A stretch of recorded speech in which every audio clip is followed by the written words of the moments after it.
بسم الله الرحمن الرحيم مركله كسو دواada arday chapter keeni afaraad laakiin cashirkiisi labaad lesson 2 qaybtani waxaynu ku baranaynaa cashirkan labaad concept of heredity gaar ahaan Mendel's concept of inheritance hadaba arday maadaama cilmigani aynu ku soo baranay inuu yahay cilmiga lagu barto hidaha dadkii hore awood uma aysan lahayn in ay fasiraan maxay ilmuhu ugu ekaadaan waalidkood as well as awood uma aysan lahayn in ay sheegaan dhirtani kala jaadka ah haddii la isu keeno in ay soo muuqan karaan noocyo ka duwan noocyadii la haystay ama in selection la sameyn karo kor loo qaadi karo nooc fiican oo dhira ee wanaagsan lala imaan karo iyadoo laga hidaraacinayo geedkii lagu yaqaan sifooyinka wanaagsan hal xiraalahaas oo in muddo taagnaa ayaa waxa caalamka ku soo biiray fikradda ah in uu qaato Mendel conceptiga cilmigan the study of genetics shaqadeedu waxa soo bilaabay waliba modern genetics ka loo yaqaan casriga ah ee aan hadda ku noolnahay saynisyahan u dhashay dalka Austria la yaqaan wadankani haddeertaan Czech Republic ama Czechoslovakia aha wadaad baadari ah ee jooga meel kaniisad ama macbad Austrian monk ma daanyeer ma waa monk waa xerowga ama macbadka sheekha baadariga jooga ee la oran jiray magaciisa Gregor Johann Mendel balse ku magac dheer Mendel ayaa waxaan dhihi karnaa inuu yahay buddigihii cilmiga geneticska waxaan loo yaqaanaa father of genetics waxa uu noolaa Mendel taariikhdaasi u dhaxaysa 1822 xilligii dhalashadiisa ilaa 1884 ayuu noolaa waxa uu ahaa markii hore macallin maadooyinka physics iyo xisaabta macallin kaalmeeya ah ee ka dhiga dugsiyada hoose balse markiisii hore kuma uusan fiicneen barashada cilmiga sayniska laakiin waxa uu la soo baxay maskax saynisyahan oo waxa ka soo muuqatay su'aal inuu isweydiiyo geedka la yiraahdo atarka aynu naqaano garden bee ama magaciisa sayniska la yiraahdo Pisum sativum waa the genus name sativum waa species name xeerkii baan raacinay oo maadaama computer aanu ku qorayno waxaan ka dhignay italics wuxuu la soo baxay maskaxda inuu baaro u yiraahdo noocyadan kala jaadka ah ee kala duwan ee geedkani atarka maxay u yeelanaysaa mid dheer mid gaaban barbakala flower midabkiisu yahay basali mid red ah white stem dheer jirid gaaban iniin qobkeeda budhkeedu uu yahay mid jactadan mid smooth waxaas sifooyinkaas wuxuu damcay inuu wax ka sheego haddaba fikradda waxay ku dhalatay inuu fasiro maxay ilmuhu uga hidaraacaan waalidkood maxaana mas'uul ka ah conceptigaas ayaynu cashirkeena ka bilaabeynaa sawirkaas waxa inoogu muuqdo saynisyahankii Gregor Mendel halka dhinaca kale inoogu muuqdo geedka lagu sameyn doono tijaabada ee la yiraahdo bee garden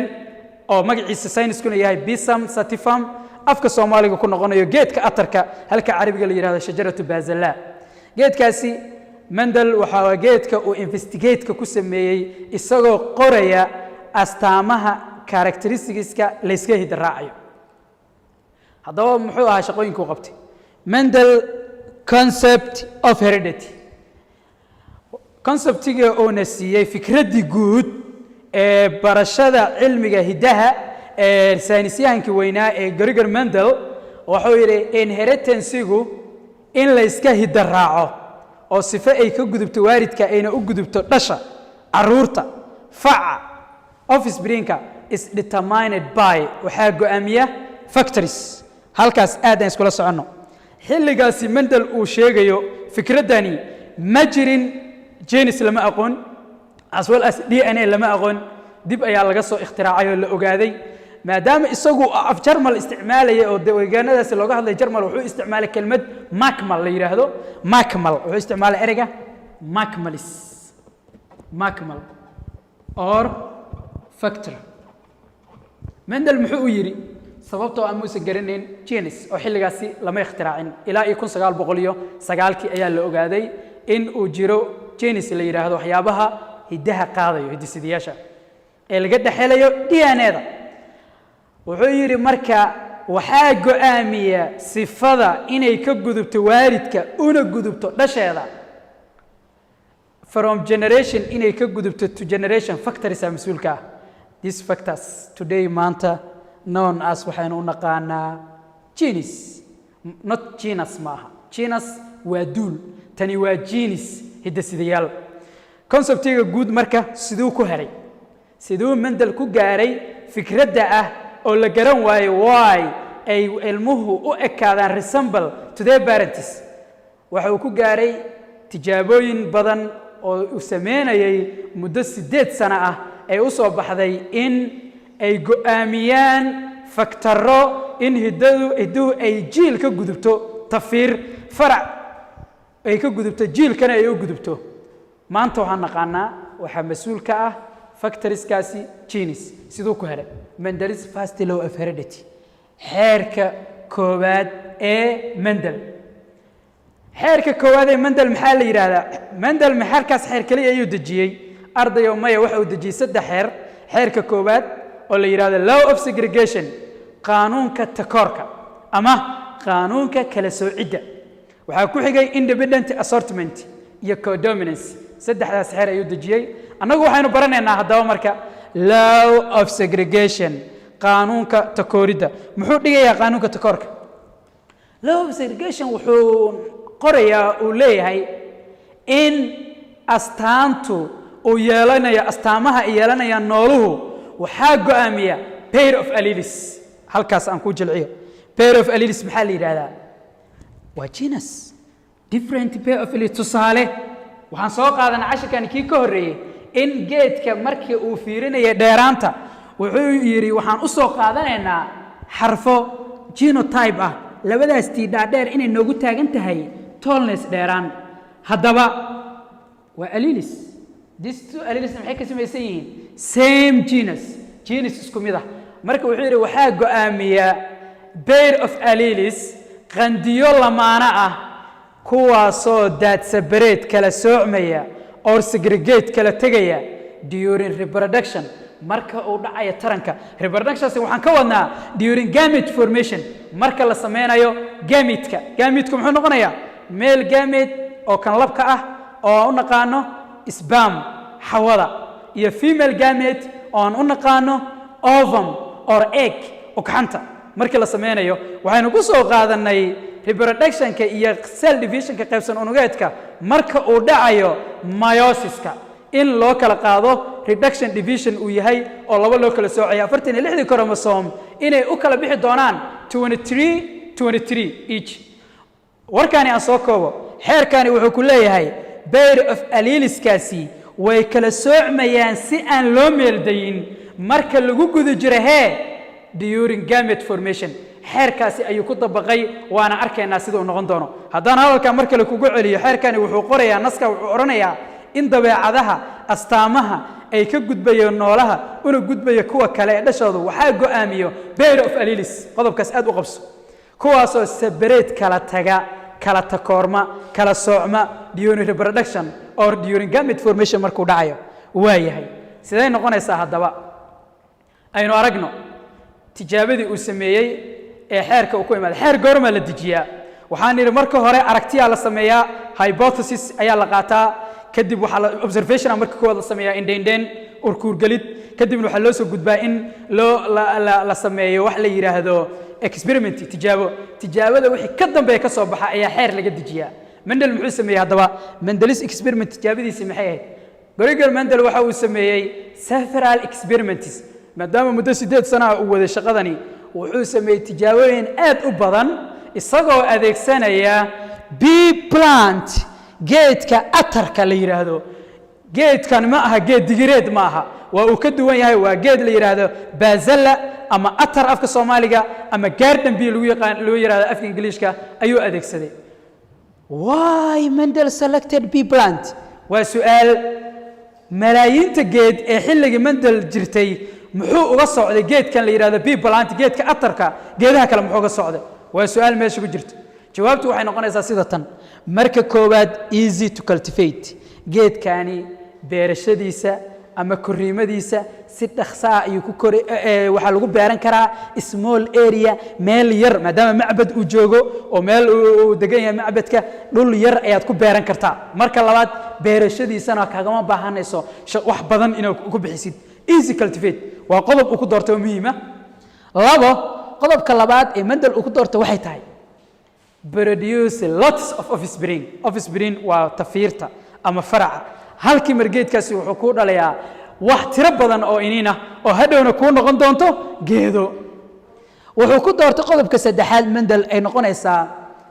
they can be easily self-pollinated or cross-pollinated geedkani waa geed aqbalaya isfaxlid inuu geedka isfaxlo as well as cross-pollination faxlid gudban oo in geed kale laga soo qaado qaybta labka la keeno geed kale qaybtiisa dhadiga laakiin isu same species ay isku sinjihiin oo isla bee plant ah bee garden marka geedkan wuxuu ku doorbiday wuxuu aqbalayaa laba faxlid isfaxlid ah oo self pollination ah iyo cross pollination faxlid gudban labadaba uu aqbalayaa uu ku doortay geedkaas waayahay they have variety of traits wuxuu kale ku doortay geedkani waxa la helayaa isagoo leh astaamo iyo sifooyin kala duwan kuwaasoo which are easily distinguishable si fudud lagu kala sooci karo oo waa sidee wuxuu helayaa geedka atar dheer sidoo kale geed atar gaaban wuxuu helayaa isagoo purple flowers leh wuxuu helayaa isagoo white flowers red flower leh sidoo kale isagoo ubaxa ka bixinaya axial or terminal isagoo geedka dhinac ka bixinayo ubaxa isagoo kor ka bixinayo isagoo bodka ama qobka ay miraha ku jiraan ay yihiin kuwa jactadan iyo isagoo kuwa smooth oo sifooyinkaas ee toddobada ah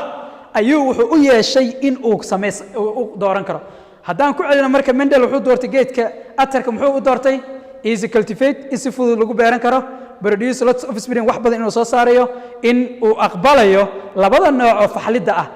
easily self-pollinate and cross-pollinate sidoo kale inuu leeyahay noocyo badan oo kala duwan oo tijaabooyin ku sameyn karo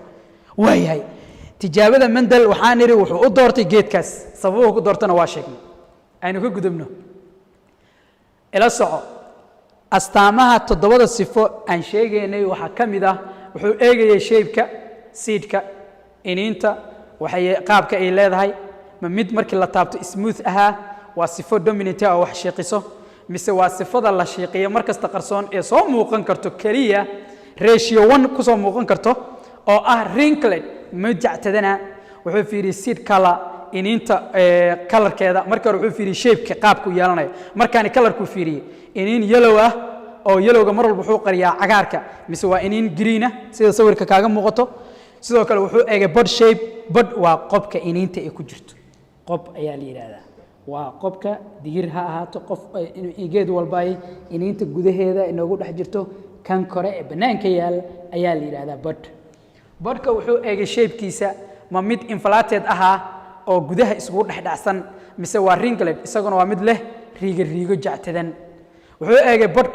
colorkiisa isna ma green ba bise waa yellow intaasi sifooyinkaasi wuxuu soo guday sifada kale ee shanaad ee afaraad oo ah flower color ubaxa midabkiisu ma purple sida kaaga muuqato midabkaasi purple-ka ah mise waa white cadaan wuxuu kaloo eegay flower-ka position-ka uu ku yaalo stem-ku ku dul yaala mise caaradu kaga yaala stem-ka miyo on the stem yahay mise waa tip mise waa lateral dhinac stem length geedku mid dheer mise mid gaabana waxaan fahanay Mendel inuu geedkani u doortay uu leeyahay sifooyin kala duwan oo aan hadda sheegnay ah toddobadaas sifana uu ka daraasay the seven traits that Mendel studied waa sida halka had nooga muuqatay as shown in this table waa flower color flower position stem bud shape bud color seed color waa inaad aad u taqaanid okay experiment aan wadnaaye waxaa jira monohybrid inheritance iyo dihybrid inheritance nagu waxaanu qaadanaynaa inheritance-ga midda ah hal barxanaha ah mono waa hal hybridna waa barxane oo maxaa laga wadaa waxaan eegaynaa kaliya waxa la iska hidaraacayo hal astaan one trait dheeraan height ku muxuu noqon karaa tall or short waxaan eegaynaa color muxuu noqon karaa white color or red color only waa one markaas waxaan naqaanaa monohybrid inheritance what's monohybrid inheritance waa maxay waa is the inheritance of one character waa marka la kala raacayo hal astaan hal sifo aan daraasaynayno tusaale monohybrid inheritance-ga ka dhaxeeya homozygous tall kelmaddaasi homozygous waa soo baranay maxaan ku sheegnay arday waxaan ku sheegnay bacramino isku jaada marka aynu dhahno labadaas tii oo tallness-ka noogu taagan isku midka ay yihiin waa homozygous dominant or ama homozygous recessive oo shiiqsana ah kana waa shiiqiye wuxuu adeegsaday tall plants geed dhaadheer oo bacramino isku jaada iyo dwarf plant dwarf waa cilinku waxaa la yidhahdaa geedka gaaban qofka gaaban wax walba oo gaaban waa dwarf isagana homozygous ah okay tijaabadiis wuxuu soo qaatay geed dheer oo aan ahayn bacramino isku jaada oo aanan ahayn kala jaad oo u taagan dheeraan iyo mid u taagan gaabni waa yahay maxaan si fiirinaynaa one trait saas daraaddeed waxaan dhahaynaa monohybrid inheritance mendel wuxuu yidhi aynu u qaadanno markaan ka hadlayno maadaama geedki intaan dhaqaaqno ayna tegi karin beer oo isla daqiiqadaan aynu geed intaan beerno markii way noo suurtagelay muddo ay nagu qaadanayso wuu noo fududay wuxuu noogu dejiyey xeer iyo xarfo oo mendel wuxuu adeegsaday xarafka capital letter T in ay ugu taagan tahay tallness dheeraanta small letter xarafka gaaban inay ugu taagan tahay dwarfness oo laga wado shortness gaabni maadaama jinisku aan niri waxaa mas-uul ka ah pair of allele mid walba wuxuu noqonayaa labo waa allele for tallness and allele for shortness waayahay kadibna muxuu sameeyey mendel crossku macnaha waxay noogu taagantay kelmaddaasi isu tallaalid oo laga wado geedihii ayuu isku tallaalay halka xayawaanka aan dhihi doonno wuu isku tu'iyey oo mate aan ka adeegsan doonno isagu laakiin mendel xayawaan ma ku sameyn experimentige waxa uu ku sameeyey only plant gaar ahaan geedka aan dhahnay garden bee sidaas ayay u dhacday sida halkaa idinkaga muuqdo haddaan si koobida anigana u qoro haddii u soo qaatay tallness waxaan u naqaanaa p generation waxaa laga wadaa parent generation jiilkii waalidka b wana usoo gaabsanaa p generation oo muxuu noo yahay b generationkeenu waa t oo tall plant ah waa maxay waxa kan waa soo baranay xarfaha maxaan u isticmaali jirnay always letters genotype yes genotype-ka waalidka genotype of the parent tt iyo wuxuu ku cross gareeyey crossed homozygous recessive oo short gaabniya phenotype-ka muxuu noqonayaa phenotype-ka wuxuu noqonayaa this one tall aan dhahayna maadaama uu yahay the physical outward appearance muuqaalka dibadda u soo baxayo waa tall dheeraan kanina phenotype-ka waa maxay waa short ama dwarfness labada ere mid kaaratid waa isticmaali kartaa dwarf or short waaya mendel experimentigiisa muxuu ka bilaabay wuxuu noo sheegay xeerka koowaad ee mendel muxuu dhigayay wuxuu dhigayay in la yiraahdo law of segregation qaanuunka takooridda oo sidee waxaa loo celinayaa marka gametka uu sameynaya mid walba waa la kala saaraya waa la kala soocaya maadaama ay isku mid yihiin inaad soo celiso waa sameyn karnaa laakiin waa kooban kartaa sida sawirkaasi kaaga muuqdo haltii waxaan u kala qaadaynaa gametska saan loogu wareerin goobaan gelinaynaa kani muxuu inoo cadeynayaa gametkaygu waa maxay gametkaygu wuxuu igu taagan yahay laba t oo oru kala qaaday this one ama waa qaybta meelka u qaadanaynaa waa antharkii ama bowling greenkii ama waxaan u qaadanaynaa ovulkii oo ah femaleka markaan ka hadlayna excelka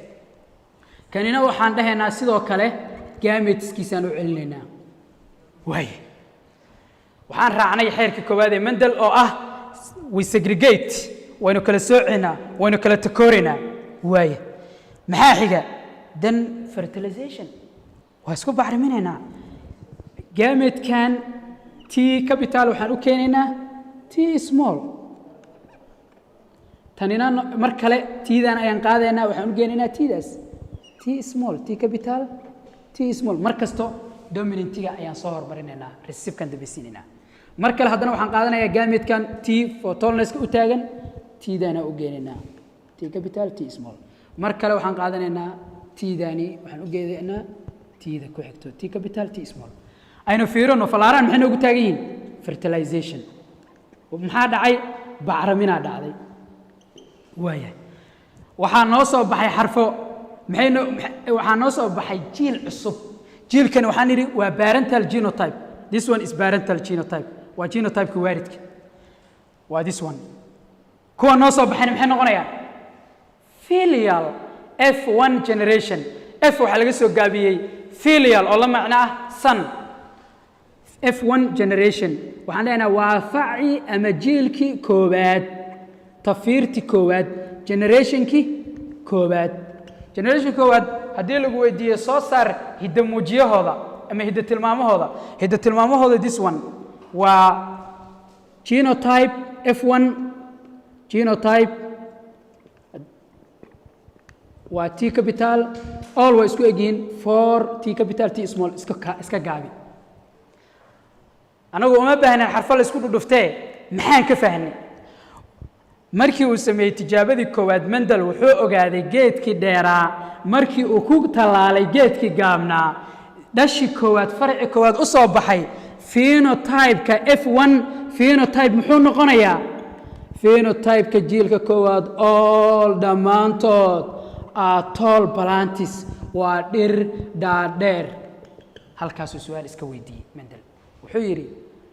labadii geed aan isu talaalay geedna wuu gaabnaa midna wuu dheeraaye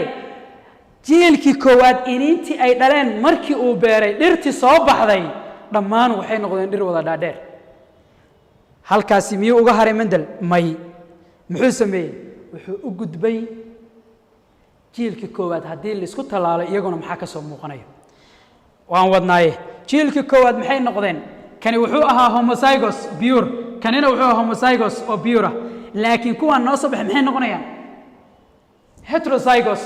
bacrimine kala jaada oo mid walba waxaa ku jirto T capital oo tallness ah iyo waxaa ku qarsoon recessive ku ah shortness gaabnida haddaba ma soo muuqanaysaa geedkii gaabnaa sifadiisi aynu eegno waxaan isku tu'inaynaa jiilkii koowaadaan waarid ka dhigaynaa T capital T small T capital T small waa maxay ahaayeen bacrimine kala jaada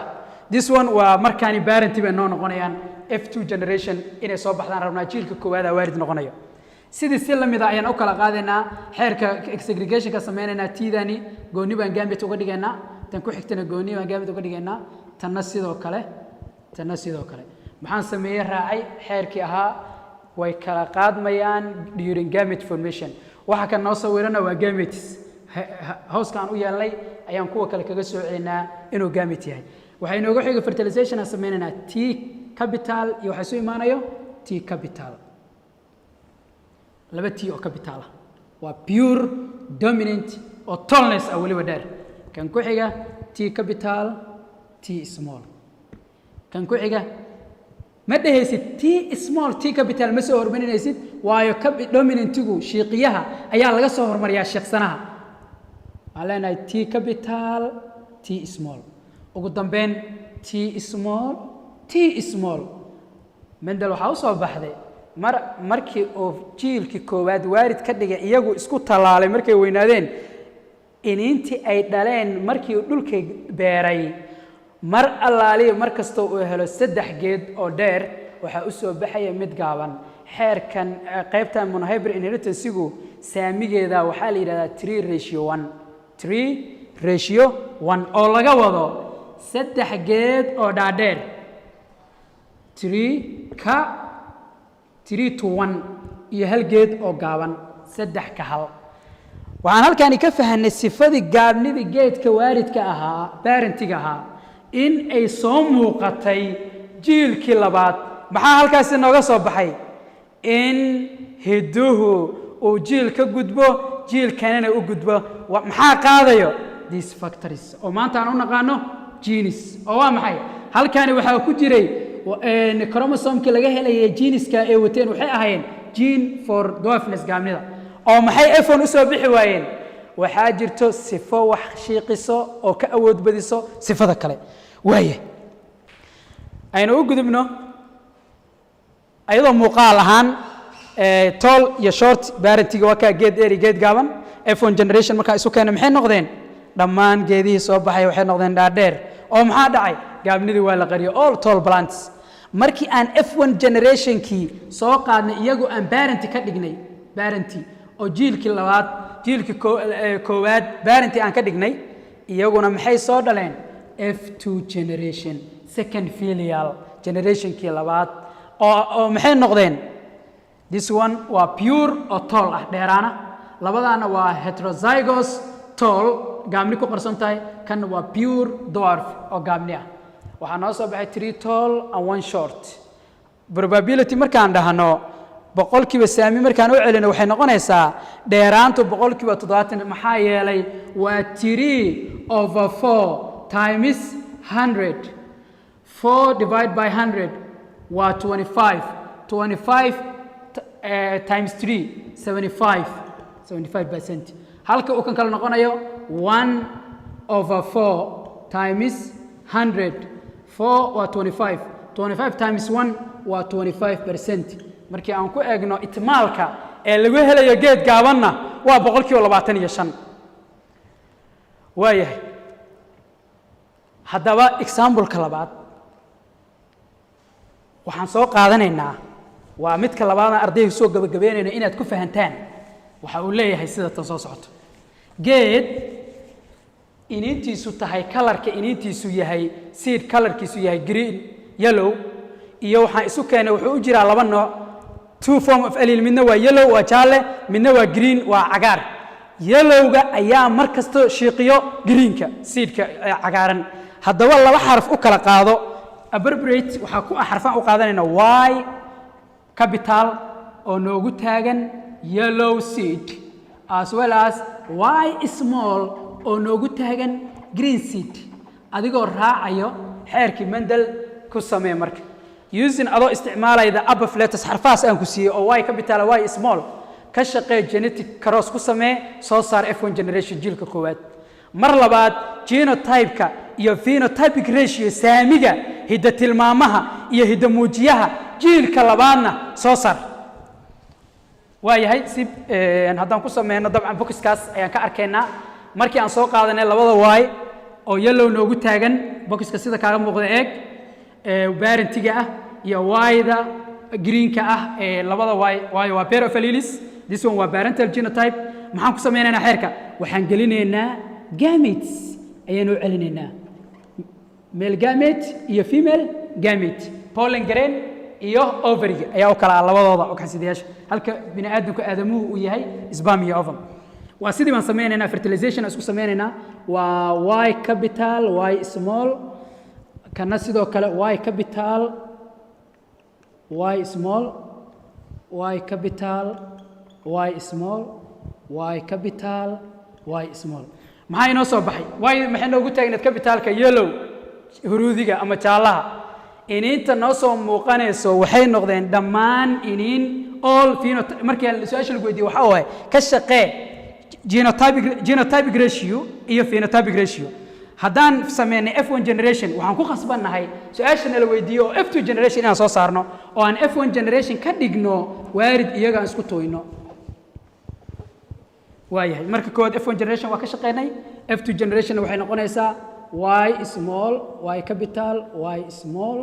y capital y small waxay noo soo baxaya laba y oo capital ah oo u taagan iniin seedkeeda pure ah oo yellow ah sidoo kale mid yellow ah laakiin ay ku qarsoontahay green iyo iniin yellow ah oo ay ku qarsoon tahay iniin green cagaaran iyo in laba y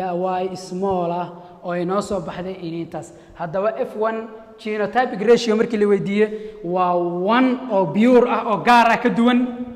2 oo isku nooc ah 1 to 2 to 1 oo isaguna green ah phenotype markii la yiraahdana waa 3 ratio 1 oo sidee ku noqonaysaa 3 yellow ah iyo 1 green ah intaas waxay inoogu dhan cashirkeeni labaad exercise-kan ardayga ka soo shaqeeyay muxuu Mendel ku doortay geedka biyo-balantiga atarka sidoo kale naska muxuu qorayaa xeerka koowaad ee hidaha Mendel sharaxaad ka bixi halbacriminaha isku talaalka halbacriminaha monohybrid cross sidoo kale haddii ubaxyo cascas lagu talaalo geed ubaxyadiisu yahay cadaan adoo adeegsanaya xarafka R capital ra-weyn ubaxa cas una qaadanaya ubaxa cad W capital ka shaqee adigoo isku talaalay genetic cross F1 generation ka soo saar sida hadda u soo saareen marka labaadna phenotypic and genotypic ratio F2 generation soo saar waa mahadsantiin salaamu calaykum wa rahmatullaahi wa barakaatuh waa inoo cashiradeena dambe